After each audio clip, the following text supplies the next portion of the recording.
Hello and welcome to Meet the Manager. My name is Joe and this is our regular catch-up with the best advice from some of the community's most notable FPL managers.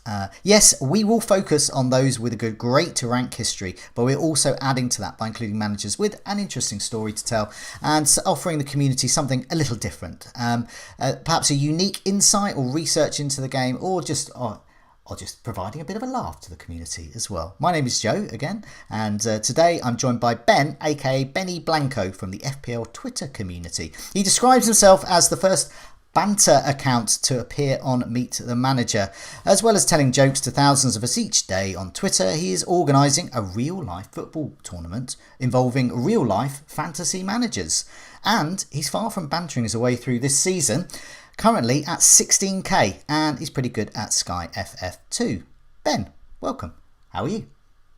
Hi Joe. Yeah, I'm good, thanks. How are you? Yeah, fine. Now I'm going to start off. Do I call you Ben or Benny? Whatever you want. Okay, I'm going to sit with Ben because it's a bit shorter. So just name is, so may as well. Just tell us a bit about yourself and FPL and sort of your track record with it, and this is an interesting question, like how you see yourself in the FPL community. Because I know how I see you in the FPL community, but how you see yourself. Well, firstly, it's absolutely mental that you've invited me onto this, Okay. Joe, to be honest with you. But obviously, a huge honour as well. And I'll apologise now if there's any really bad FPL takes and very basic FPL takes during this episode. I'm talking about me, by the way, not you, Joe, because I believe you're quite good at this game. Yeah, I mean, most people probably know me on Twitter, if they do know me at all, as the guy who posts terrible dad jokes and relentless puns, ridiculous puns, really, every single day. It's become a little bit of an obsession now, unfortunately, though. Yeah, I mean, I think I joined January 2020 FPL Twitter. That's when I created my account, and I don't think I didn't create it to be a bespoke kind of FPL only Twitter account. I just wanted to kind of lurk around and pick up all the tips from all you experts. And then I just started like putting little comments on here and there and posting a few jokes, and it just started to gather a bit of momentum, and some weird people started following me, and I think I'm just part of the banter crew that is here for a more light-hearted take on, the game that we all love to play.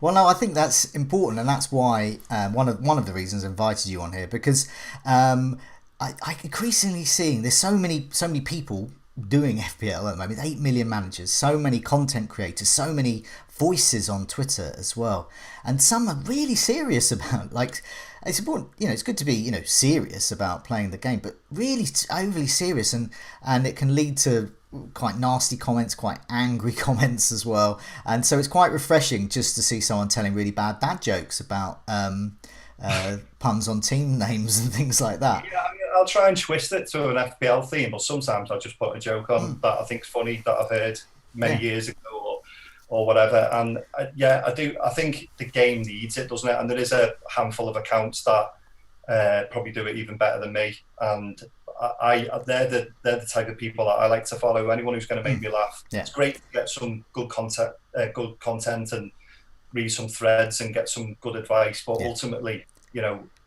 I'm there for the car crashes. I love that, and even if it's my own team, I'm all over it. Like, so, yeah, that's my role, really. I'm part of that gang that do that, really. Yeah, well, no, I think it's vital, because otherwise it all gets a bit too serious, and we all get a bit het up when there's a bad game week, and a bit too think it matters a bit too much if we have a good game week, because it doesn't really matter at the end of the day. But I've increasingly seeing some of your tweets saying this isn't a joke, by the way, and then just asking an actual genuine FPL question, or saying, and you're 16k, so something's changed this season.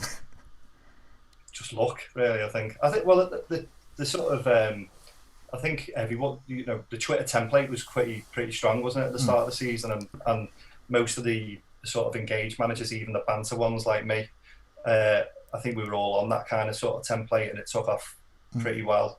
So we've all I think collectively had quite a strong start. And I mean, I've had a little bit of bad luck, like you do. That's the game, isn't it? But generally, yeah, for whatever reason, the luck stayed with me for now, and I've stayed in quite a strong position. I'm expecting that to change, Joe. I'm under no illusions. I will revert to form sooner or later, and to be honest with you, I prefer it because it's easier for me tweeting if I'm Yeah. doing well. Yeah. It's a bit unusual. So let's see how it goes. Okay. Now, one of the reasons we invited you on is to talk about the Game Week 39 tournament. So I'll put up a picture of what this is. It's taking place on the 28th of May, 2022 in Birmingham. It's got North v South, and it, right in saying, it's basically it's fantasy football managers playing real life football. So yeah, tell us a bit about it. How did this come about? Yeah, well, FPL Hints, you'll obviously know him. He's got one or two more followers than me.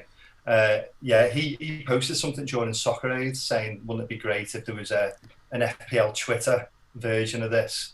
And I put a comment underneath saying, if you were ever doing this, I'm happy to be involved and help organise.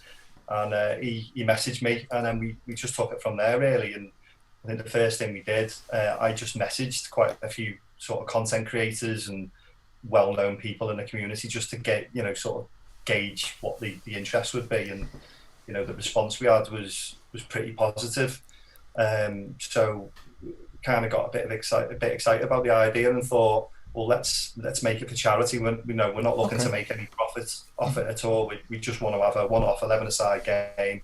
Birmingham, because it's central and it's a bit of a neutral battlefield, and for the north versus the south, which is like the concept really behind it. And we've got two squads of 18 people who have all agreed to be a part of it. And there's still a bit of work to be done for it, but it's gathering a bit of momentum. So who have we got then? Because there must be some notable names from the FPL community. Well, your very own Az is playing FPL Raptor. Yeah. What sort of positions are they as well? We did. I don't know whether you saw it recently. I did some player reveals. Oh yeah. They were quite tongue in cheek. I had a crew of comedy writers help me with it. So Hindu Monkey, Elf, and Randy Shafter, our very own Shakespearean gutter poet. Yes, he is. He helped us as well. So the four of us were writing these reveals for players. So they've all got positions. And I'm trying to think who else is going there. FPL Salah is playing. Oh yeah. Hindu Spunky himself. Yeah. Ben Crellin. Oh yeah. The Lord. Ben Crellin is playing. Okay. Yeah. So there's quite a few quite well known accounts who have committed. He's predicted Game Week 39 and all its permutations already, probably. So it's we're hoping. I mean, what we're likely to do, we're going to start selling tickets in January next year. Yeah. And the charity, it's going to be Street Child United. Okay. So they're going to have. There's going to be a link on their site. I think it's going to be about £5 to come and watch, but all the money and proceeds go direct to the charity. Obviously, we'll advertise that near the time. Okay. And then I think we're going to probably have about 250 people, hopefully, if people can make it and be involved and watch. And all being well, we can maybe live stream the game, so people from around the world, if they want to watch it, they want to watch some terrible football and ability on the show, which I'm sure it will be. Who knows what the standard's going to be like? But it should be a good day. Could be amazing. Well, about two Meet the Managers ago, we had Vanya on the show, who's a semi-pro player, was a pro player in the Ukrainian league. So who knows? There are actual proper footballers who play FPL. We might have a few dark horses out there who might be half decent, but let's see. Well, I hope there's a ringer, like you've got the two teams are there, and then suddenly, like I don't know, Alan Shearer or something just suddenly appears for one of them. Do you know Geordie van der Laan? I think is. I don't know. He's a Dutch lad. Well, he's interested in coming over and playing, but he is a pro footballer, I think. So I've had to bar him from taking part because he's Oh, just okay. going to. Just too good. Yeah, Too so I good. think he's coming along, but yeah, I don't think he's going to be able to play. If he does, he's playing on my team. Okay. Well, what we're going to do in the description below, I'll put a link in to the justgiving.com page for the Game Week 39 charity football match. Also, there is a Twitter account which is at GW39FPL, I believe, but we'll put that in the description as well. So it looks like a great cause. Tell us a bit about the charity as well. Yeah, it's Street Child United, and it looks at the situation with street connected children, and trying to help them out and raise money. It's a brilliant charity, and I think Gianni's actually involved. He's one of the ambassadors for it. So he got in contact with Ash and I, and we was discussing the charity and the benefits of it, and we thought it ties in. I think they hold tournaments for street connected children, and so it's a way of just trying to help some of those really underprivileged people and getting them some support. So yeah, I think it seems good stuff. Great stuff. So in January, more details are going to come out for that, and availability of getting tickets. I'm sure that will be very popular. I know increasingly real life events are better, and I personally enjoyed the real life fantasy football events that I've gone to, especially for those who live around the Bristol area in the southwest, where I live, which has been great. And so I think that will increase as well, especially as we emerge from the pandemic, hopefully. So let's have a look at your career history, because this is Meet the Manager. And yeah, we do. So there are quite a few poor ranks in here, but what I'm interested in is this season, because this season it's doing well, and also Game Week. That's shocking, isn't it, Joe? Come on, let's well, get no, it right. 2018, 19 top 50k, 2020, 21 top 30. That's when I stopped drinking. Clearly, wasn't it? I mean. Can you just confirm, Joe, that I am the worst manager that you've ever had? Do you know what? I don't know if you are. I want that title, though, to be honest with you. Well, okay, I pretend you are. We have had managers on, especially this season, because what we're doing is we're meeting the manager. It's not just all managers who've had multiple top 1k finishes and all of that. It's offering something a bit different and doing something a bit different. And so I think I don't want to name names, but there's been 2 or 3 who haven't had as great career history, but that's not the reason they're on. They're on because they're doing something else interesting as well. But nevertheless, so you've had 2 top 50ks within the last 3 seasons, which is better than I've had, and and better than many other managers that have been on here have had. Plus, you're in the top 20k now, so 16k at the moment. So something is going right. So beneath the banter, you're actually paying attention to your team, I think. Yeah. What is your general attitude to things like, well, this is risky things, hits, for example, and captaincy decisions. Do you banter your way through it, or do you actually quite considered about it? Well, if you ever wanted confirmation that whether I'm a banter account or not, then you only have to look at that career history to see that. I mean, yeah, I think you can see when I started taking things a little bit more seriously. It was 2018. I think what happened is I'd mate of mine at work kept winning our work mini league for many years. I don't think I even finished the season.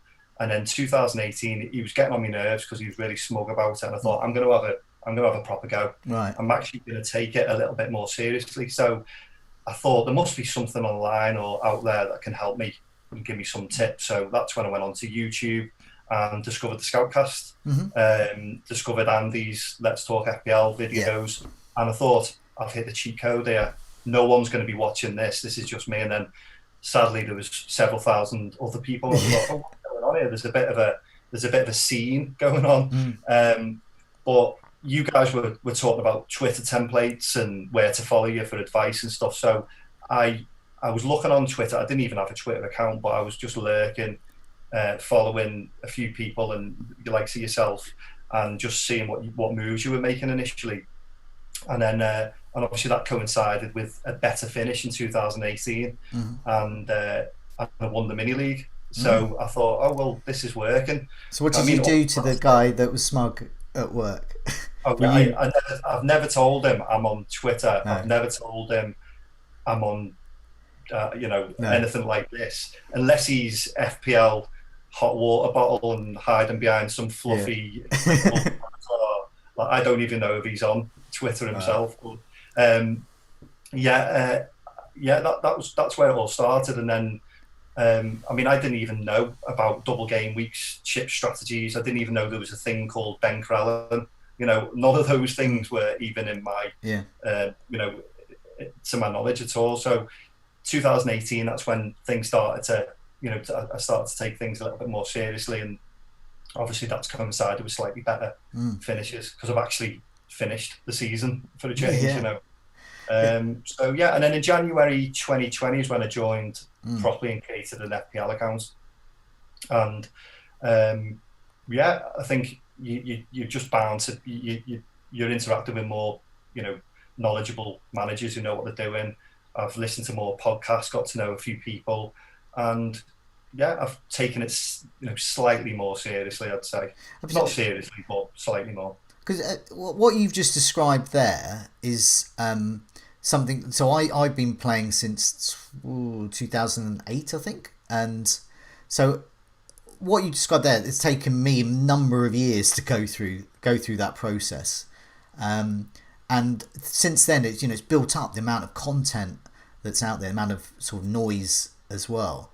So how do you go, because you've quite suddenly gone in from like not even finishing a season to suddenly getting on Twitter and listening to podcasts and watching videos and discovering that there's absolutely a mountain of content out there. So how do you cut through all of that? Because that must be just too much to suddenly take in within a year. Yeah. I mean, I have never ever looked at stats ever.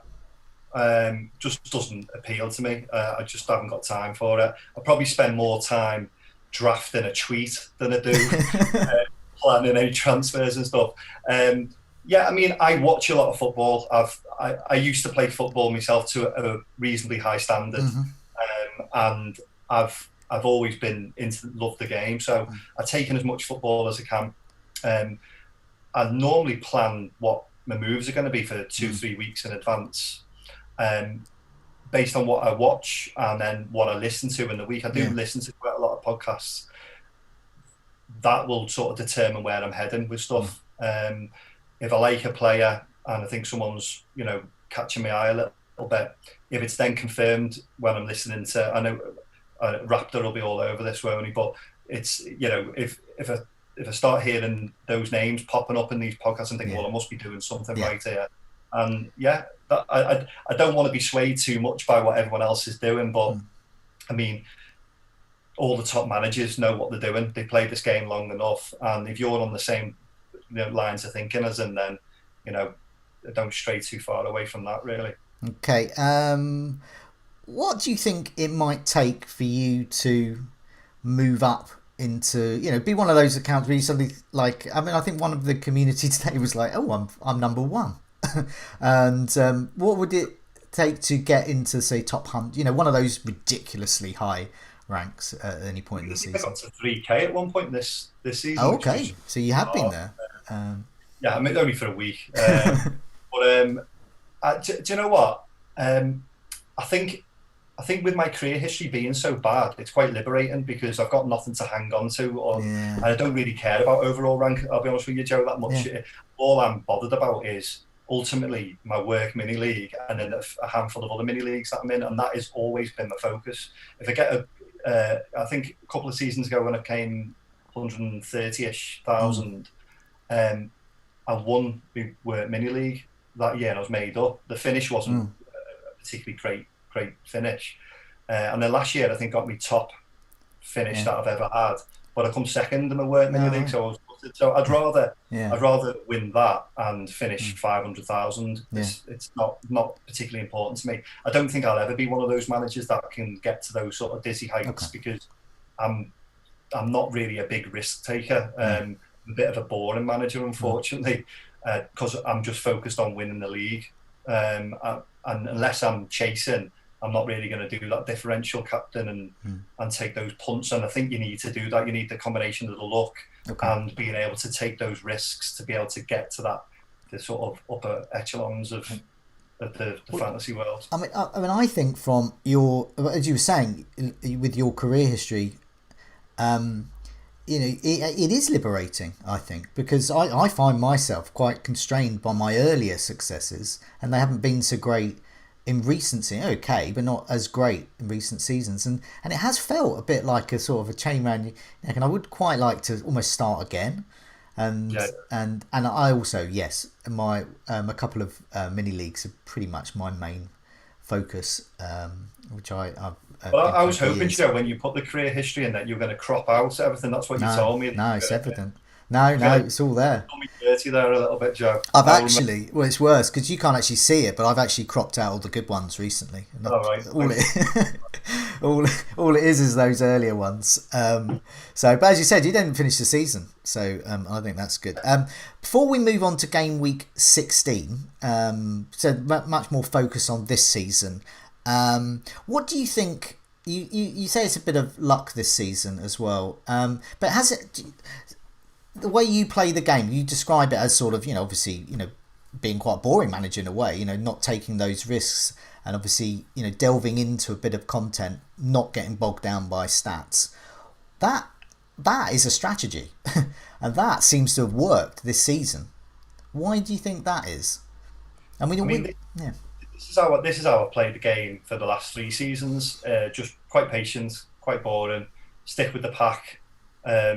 Try and get a good start, and then where I need to, I will take hits. I will try and punt on a different captain if I think that player is going to score more points. I'm not totally with the sort of herd mentality with stuff, and that seems to pay off. And like I say, I've got a real good coping mechanism for when things go wrong, because Twitter's there, and for me, it's a brilliant outlet to vent, to moan, to swear, to crack a joke, and I'm never overly impacted by a bad game week or a goal going against me. If anything, I just think, oh, this is brilliant. I can tweet something about this now, or if you're prepared to laugh at yourself in this game, then you get by, and it doesn't really hurt me at all.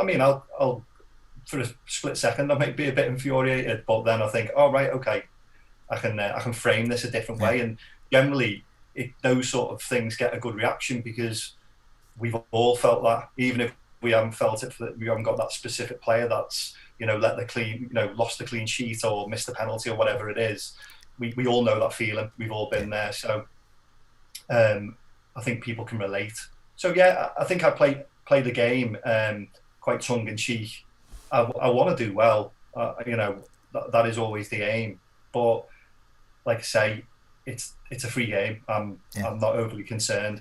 I'm bothered about my work mini league. There's a £20 Prezzo voucher at stake. Stakes high. Yeah. Well, or you can win a pencil case and win the whole game, or whatever it is. No, it's not actually. It's VIP tickets, and it's all sorts of wonderful things. Let's have a look at your where you are in coming up to game week 16. So you wildcarded game week 8 and were as high as 3K. So you've been sort of, this 16K isn't a high. That's a sort of dipping in and out. You're around that sort of level. So this is where you are. So do you want to take us through your team as it is, your bus team? And this is sort of one prior any moves. And just tell us a bit about that and who might be going and who might be staying. Yeah, I think quite a pivotal week this week, isn't it? I've got 2 free transfers. I've toyed with about 4 or 5 different options. The news that's come out about Spurs today, the potential COVID outbreak, I think I'm best wait until as late as possible to sort of solidify any plans. I was going to keep hold of Son, but obviously if he's been rumoured that he's potentially got COVID, I don't know how true it is. So I might have to rethink them. Originally, my moves were going to be I was going to take Rafinha and Tony out and bring in Foden and Josh King, Okay. and used two of me transfers on that, and my team looks. I'm quite fairly happy with Yeah. it, really. So the moment in goal you've got Ramsdale. You still happy with him? You still Yeah, yeah, yeah. He's doing great. you got Alexander Arnold, Cancelo, James.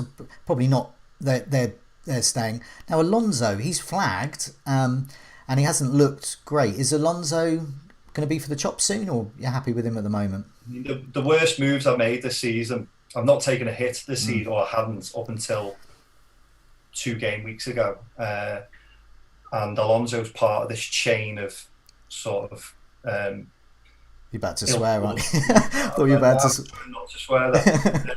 Yeah, I had Diaz, and I moved early to Chilwell, like a lot of us did, and then he got injured. Yeah. So my -4 was to rectify that immediately. So I took Chilwell out and brought Alonso in, and then he's just been terrible, and he's looked terrible as well. Yeah. And if Tuchel can't see that he can't defend, I wouldn't be surprised if he's rotated quite heavily.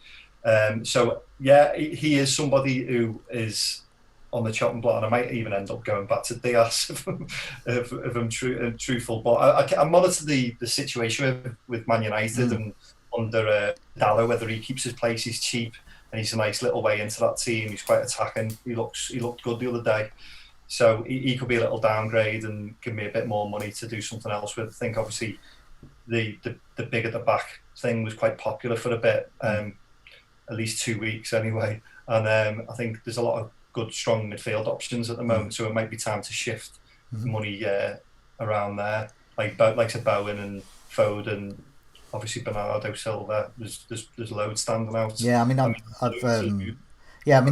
there's the Spurs fullbacks as well, and plus, I went for Tomiyasu as my Alonso type defender, but that's because two reasons. One is I wanted Arsenal defence and I couldn't afford Ramsdale, so give him a go. So he is another option as well. Across the midfield, you've got Salah, Jota, presumably going nowhere. And then you mentioned about Son. Son is among those rumoured to be involved in the COVID outbreak at Spurs. Once again, it's all rumoured at the moment. And then Rafinha, who's got probably the worst fixture unimaginable. He's got City. I can't remember what his City's. City, Chelsea, Liverpool in the next 4, and Arsenal, I think, as well. And then Tony got COVID, and Antonio up front. But you've got Wilson. And Wilson's got Leicester, who are currently the worst defence. So presumably you're looking, and you've got Livramento and Brownhill and Foster also on the bench. So would you play Wilson? I mean, Wilson looks like a good one to play this week. Yeah, I mean, I was considering that there was one move that I was going to do, which was to take out Son and Rafinha, which I'm kind of loath to do because Rafinha is such a great player to watch and own, and even in these stronger fixtures, as Bamford's coming back, Leeds might actually do a little bit now. So I'd be reluctant to lose him anyway. But I was going to take those two out and Wilson and bring in Ronaldo, Bowen, and I can't like maybe a Smith Rowe. That was one of my thoughts. But Wilson, yeah, I think with Tony having COVID now, I think he's the main priority to get rid of, and I'll probably keep hold of Wilson for at least another week, and then reassess. But I think this week's pretty tough. I think we're just gonna have to see what happens with the midweek fixtures, see what the news is with COVID, see if there's any other injuries picked up, and then wait as long as possible to make potentially the 2 transfers. Now I've in my team I've got Kane instead of Son, and that's in a roundabout way with other moves has pretty much cost me about 30 points over the last 2 or 3 weeks. But you never know. You've got a dream of a Kane goal. But nevertheless, so for someone like me who has Kane, many other people watching, they Kane to Ronaldo, fairly simple. Or is it? I don't know. It's quite a pivotal move, as you were saying. Do I go through that same pain again of investing so much in a player not scoring? And you're facing, I guess, the same dilemma. You've got players you want to remove. You've got players you want to get in, and Ronaldo's in the mix somewhere. So, how pivotal do you think that is for you, whether you go Ronaldo or don't go Ronaldo? United obviously got great fixtures, but we've only seen one game under the new manager, and I think it'd probably be wise to just sadly to ignore that Norwich fixture potentially, just to see where they're at and what sort of assets emerge. There could be, Sancho could become quite an important player. Is Greenwood going to work his way back in the team? Is Ronaldo going to be rotated quite a bit over the sort of festive period? With the way that we're all just captaining Salah at the moment, it's a lot of money to have Ronaldo who's getting rotated and you're not even captaining him. Is there a better use of your budget elsewhere? So I think I'm probably going to ignore United for now, and just monitor and see what sort of players look like they're worth jumping on, really. And so for me, I probably will. I didn't think I would. I was all earmarked originally to wade into United now and at least bring in Ronaldo. But I think I might just sit tight for a bit. Okay. Well, let's have a look. I've got a couple of tables here, sort of stress test your thoughts, really. So next 6 fixtures. So this takes us up to January the first games, so until the January break for the FA Cup. And this shows indeed Manchester United, while you're thinking but also having a bit of caution at the moment. But Manchester United top of the fixture ticker: Norwich, Brentford, Brighton, Newcastle, Burnley and Wolves. Then next West Ham. You mentioned Bowen as well. And you've got Antonio. So you're happy with a Bowen-Antonio double up? Yeah, I mean, Bowen's definitely under consideration. He's cheap, and I think that's a nice little pairing, having both of them. I've held Antonio through all his rough fixtures, and he's looked a little bit jaded. But I think he's been a little bit unlucky as well. When I've watched the games, he's been very close to returning, and I think he will come good again, and the fixtures are very good going forward. So yeah, I'm not against having Bowen, but I think if I could only pick one, I'd like a City player, and I think with the squad that I've got at the moment, I can take a little bit of rotation. So even if I bring in a Foden or a Bernardo and they are getting rotated, I think I've got potentially enough cover with the likes of Josh King or Livramento on the bench who can get me through the festive period. I think it's quite important to try and have as many sort of playing players and bench players and options during this period. And with the COVID rumours at Spurs, this is just going to be the start of potentially more disruption. Yes. So I don't want to really downgrade players to sort of fodder. I want to try and keep even Brownhill. You're just going to get the 1 or 2 pointer. It's better than nothing, isn't it? So yeah, I think that's where I'm at with it. Yeah, really. I mean, well, Man City, a 4th in the season ticker over this period. They got Wolves, Leeds, Newcastle, Leicester, and Brentford. Some really good fixtures there. Crystal Palace are in the mix as well. So I guess the likes of Gallagher, if he shows any form, could come into your thoughts. Maybe. Watford, you mentioned Josh King there. Watford have Brentford, Burnley, Crystal Palace, Wolves. Josh King is very much someone in my thoughts. I don't know whether I will get him, but he's great fixtures there. Then you get these sort of other teams like Everton and Arsenal and Tottenham as well, and Villa showing some form. But these are teams with sort of some good fixtures, some poor fixtures, but nevertheless are showing form at the moment. So yeah, have you got your thoughts on any of those sorts of players? The sort of Villa, Arsenal, these sort of Everton, these sort of also not in the Twitter template so much at the moment. Not really. No, I mean, Villa are quite interesting under Gerrard. John McGinn's been playing slightly more advanced. Buendia looks decent again. I did have a draft recently with Ollie Watkins in, who was great last year. I like him as a player. So there's maybe a few from Villa that I'm interested in. Arsenal, I think I'm happy enough with Ramsdale for now. Going for Smith Rowe's decent as well. Obviously, I've got him in Sky. Obviously, it was a bit of a blow last night, him not playing. But other than that, I don't. Tomiyasu, half decent, but with Ramsdale, I think I'm sort of covered there defensively, and I quite like, other than Alonso probably at the moment, I quite like my defence, so I'm not really looking to make any transfer back there. So I mean, everyone's under consideration. I don't rule out any player, and I do, thankfully, I haven't got those sort of preconceived sort of hang-ups about someone. If they No. blank for me, I don't think, well, I'm not going back to them. You just got to readjust, haven't you, and take your medicine, really. Over the years, I've countless Harry Kane blanks against easy opposition, and I still gone back. I mean, those that have been playing, I don't know whether you were playing when he played Cardiff. Everyone got him in for Cardiff, and he got 1 point.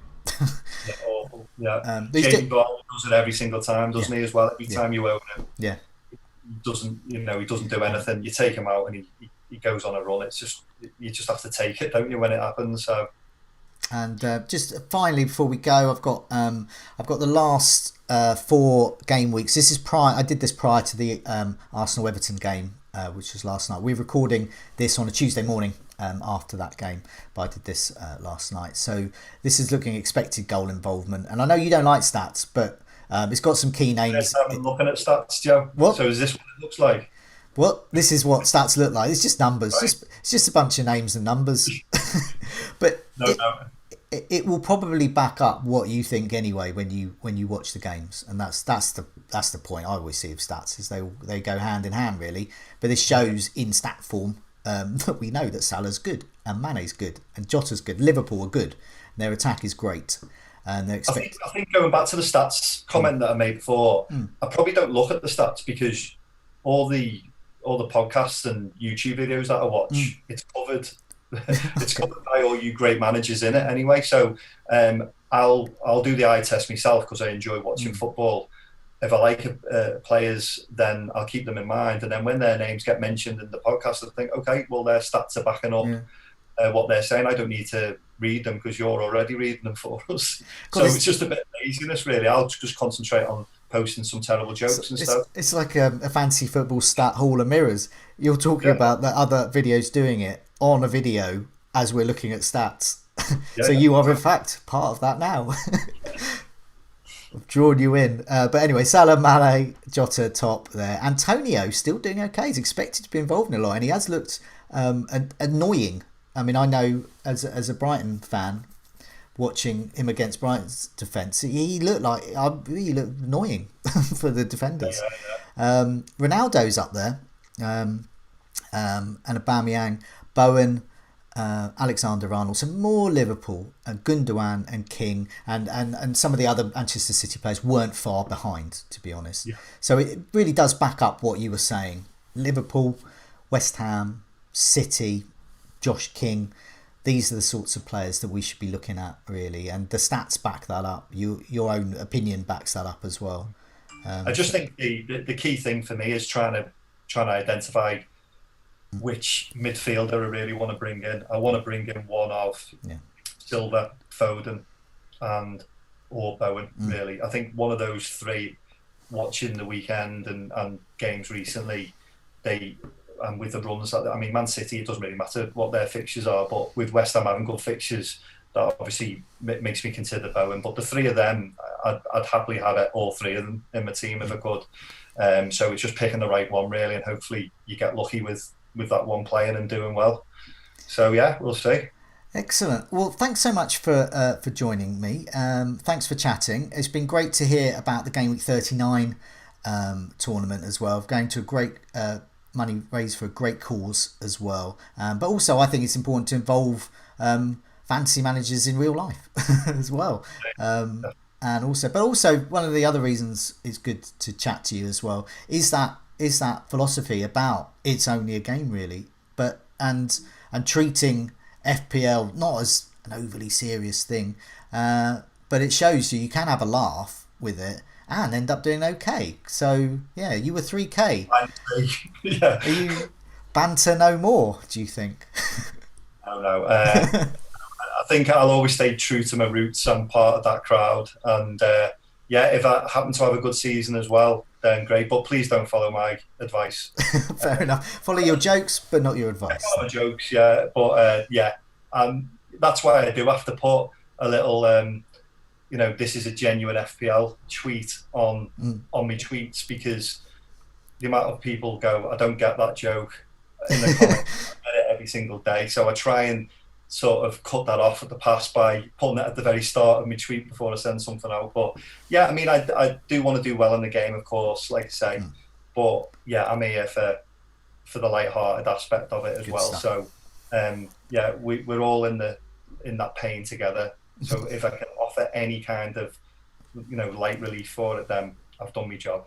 Good stuff. Thanks so much for joining me, and good luck with your game week, and good luck with the rest of the season.